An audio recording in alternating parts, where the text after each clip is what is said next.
Welcome to today's chess breakdown.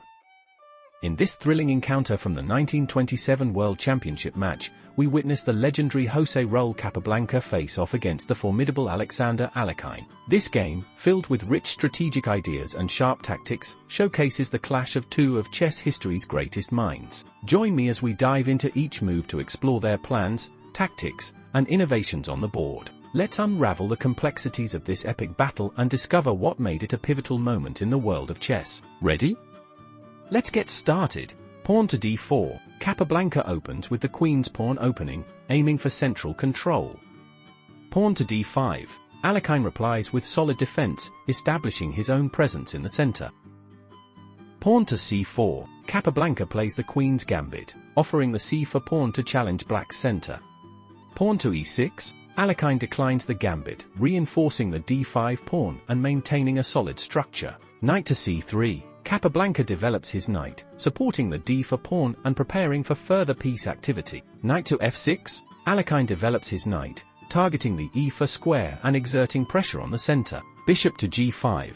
Capablanca pins the knight on f6 to the queen, increasing tactical tension. Knight to d7. Alekhine unpins his knight, preparing to exchange or relocate the knight as needed. Pawn to e3. Capablanca supports his center, allowing for safe development of his bishop. Bishop to e7. Alekhine develops his bishop, preparing to castle and defend the knight on f6. Knight to f3. Capablanca continues his development, with the knight targeting the central squares.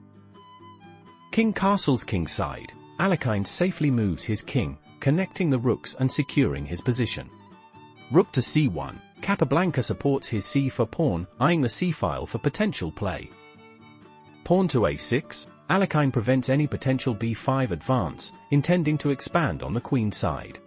Pawn to a3. Capablanca prepares to advance or protect his b4 pawn, also providing escape for his bishop. Pawn to h6. Alekhine asks the bishop on g5 to make a decision, potentially kicking it back. Bishop to h4. Capablanca retreats the bishop, maintaining the pin on the knight while keeping the h-file open. Pawn captures on c4. Alekhine captures the pawn, gaining material and central control. Bishop captures on c4. Capablanca recaptures with the bishop, restoring his presence in the center. Pawn to b5. Alekhine pushes to gain space on the queen side, looking to exert influence on the position. Bishop to e2. Capablanca prepares to castle and connect rooks. Bishop to b7. Alekhine develops his bishop, targeting the e4 square and eyeing the center. Moving king to safety, Capablanca castles, connecting his rooks and safeguarding his king. Pawn to c5. Alekhine challenges the central structure, aiming for central control. Pawn captures on c5.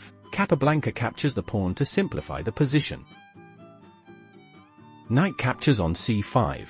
Alekhine takes back with the knight, improving his piece activity. Knight to d4. Capablanca centralizes his knight, aiming to control crucial squares. Rook to c8. Alekhine adds his rook to the conflict on the c-file, keeping pressure on Capablanca's pieces. Pawn to b4. Capablanca advances his pawn, looking to expand on the queen side and create counterplay. Knight to d7. Alekhine reroutes his knight, preparing to support the center and contest the b6 pawn. Bishop to g3. Capablanca moves his bishop to g3, aiming to reposition it for potential control over the center. Knight to b6. Alekhine's knight heads to b6, making it more active and targeting the critical a4 square. Queen to b3. Capablanca places his queen on b3, pressuring the f7 pawn and putting additional pressure on the knight. Knight to d5.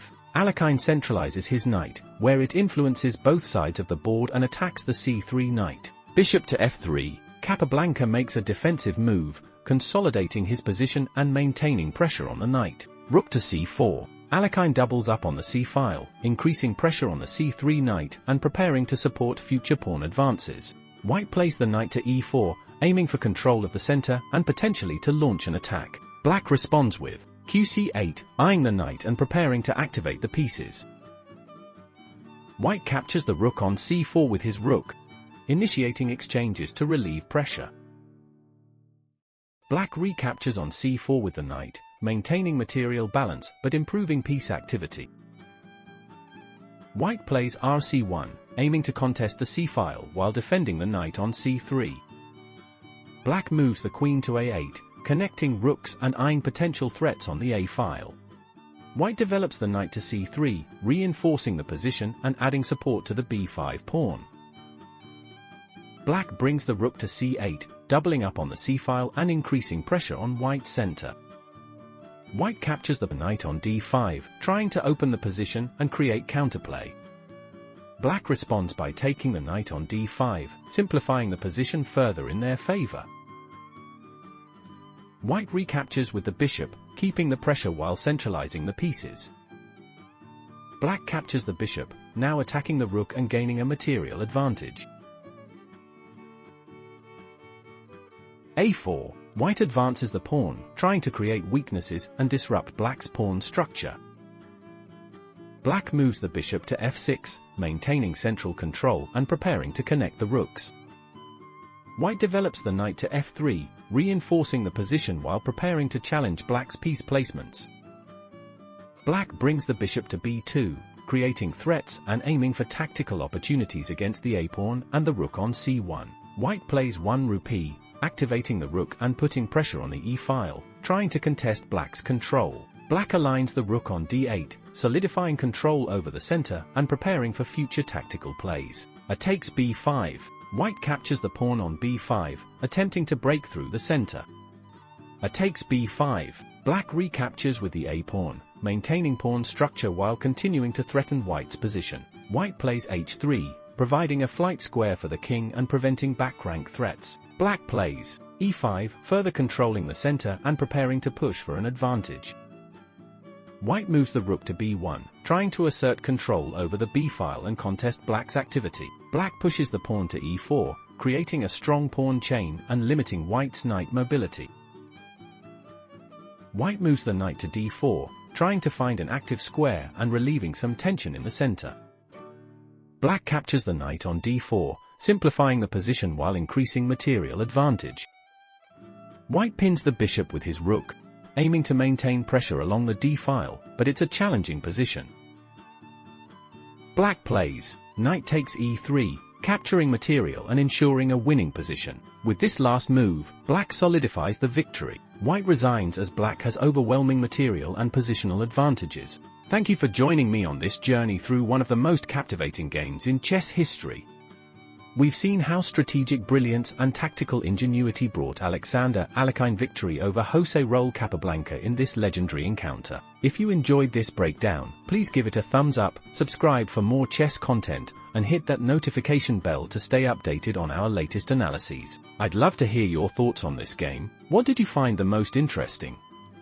Share your comments below. Until next time, keep studying, keep practicing, and may your next game be filled with brilliant moves. Happy chessing!